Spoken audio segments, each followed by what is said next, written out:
Gen V and The Boys have had some of the worst examples of what's going on Amazon and what's going on in television and media in general. And this is a new low for the show, as they're really advocating for stochastic terrorism. If you don't know what's going on with this, we'll get into this news. It needs to be raised awareness for, because I don't think a lot of people are talking about it. Though The Boys was very popular for Amazon, I'm not sure how many people are actually watching Gen V at this point.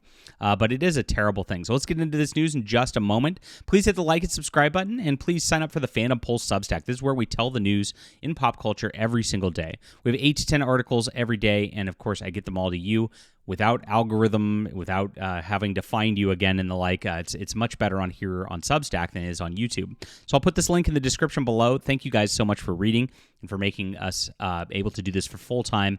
I do appreciate all the paid subscribers, because we do not do this with ads. It's all due to viewers like you. So this was the review we did for the beginning of the second season when this came out. A fictional academy training the next generation of superheroes who gain their powers through a drug company called Compound V, administered in childhood. As they get into this, is pretty interesting. The degeneracy in The Boys and Gen V makes regular pornography seem elevated by comparison. In short, the producers are fixated on scatological perversion. They can think of nothing else. These shows are not outliers, but symptoms of a broader trend where Hollywood's weird leftist elite wield their influence like Firehouse, spewing sewage over our cities, suburbs, history, and heritage. It's absolutely crazy stuff. So when confronted with such content, any reasonable person must begin to question the value of free speech and expression. It's that bad over at The Boys, and this is what they are doing in Gen V now. So this is where this is getting absolutely crazy. And if you're looking at what it's actually doing now, they're actually going and portraying Elon Musk blown to bloody bits. Now, this is pretty crazy to do this after the Charlie Kirk assassination. We all know what happened earlier this month. The right is being targeted like none other.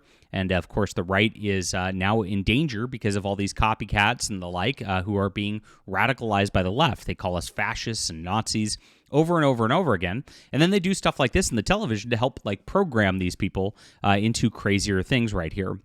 Remember in 2016, this all started with that one lady, the quote comedian, holding up Donald Trump's bloody head, severed. And naturally, that led to someone in the 2024 election trying to shoot Donald Trump. So we know exactly what's going on. We know exactly what the intention of these Hollywood producers are. They're not very subtle about it whatsoever. This is where it's at these days. So this is what happened in the episode. A superpowered student received personalized instructions from the dean of her superhero school, who helps her to sharpen her powers. First, she must learn to levitate blood bags, accidentally causing one to explode. Then a goat is brought in. Oh, yes, satanic imagery. So she can practice levitating it in a living being without killing it. The dean then reveals the goat's name is Elon Musk, and they give the animal such names so that students don't feel bad if they accidentally kill an animal named after an a-hole. So this is the deal. They have a goat that she's going to try to levitate without, quote, killing it. And if they do accidentally kill it, it's okay because it's just Elon Musk. You see how sick this is? This is what they're actually putting for in their content in their shows these days in Hollywood. This is how far and extreme they are in the Gen V and at Amazon in general. It keeps getting worse every single year, and obviously this is not a good time to have something of this violent of a rhetoric out there. The student then proceeds to successfully levitate the animal a few feet before losing control and causing it to explode into bloody pieces. This is wild. So this is stochastic terrorism. It's an exact example. When the atmosphere is created, it becomes acceptable to murder certain types of people. It's what happens when influencers make it clear that violence should be committed against the people they hate. Leftist institutions have been laying the groundwork for this sort of thing for decades through intimating that being white or Christian or a productive member of society makes you a Nazi, and that Nazis, of course, don't deserve to live. The violent and bloody murder of the goat version of Elon Musk is the latest example of this. The feces-fixated freaks of Hollywood would have like nothing for better than some mentally ill individual with a gun to hunt down Elon Musk. God perish that.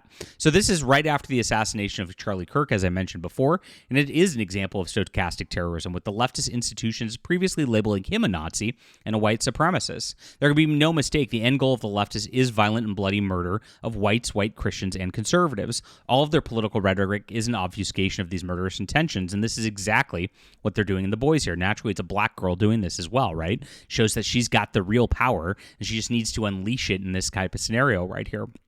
Now, of course, in the Boys, the original show that this was done, They had their allegories for Donald Trump. They hated Donald Trump.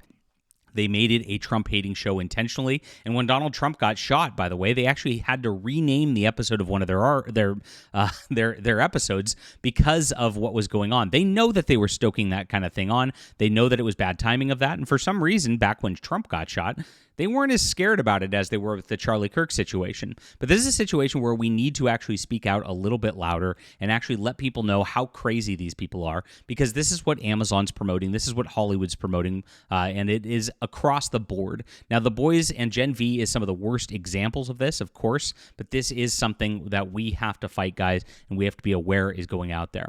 Now, it's not the only story that's absolutely crazy with what's going on in fiction these days. They're actually going out there with Netflix on the other end, and they're pushing transgender propaganda on kids. This is what they got in the TV show. It's called Dead End Paranormal Park. And in this, the character says, "I'm trans, Norma. Everyone at school knows, and everyone at school and at home knows. Pugsley reminded me how important it is to live your life without apology." That's it. That's what they're putting to 7-year-olds in this show.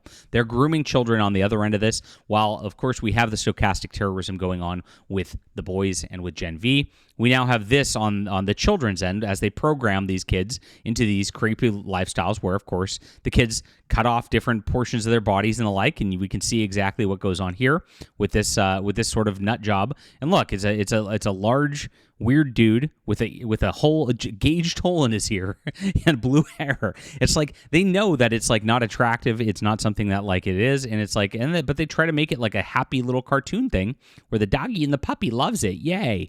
And this is what they do. It's all propaganda coming out of these institutions, and people have to be aware of it.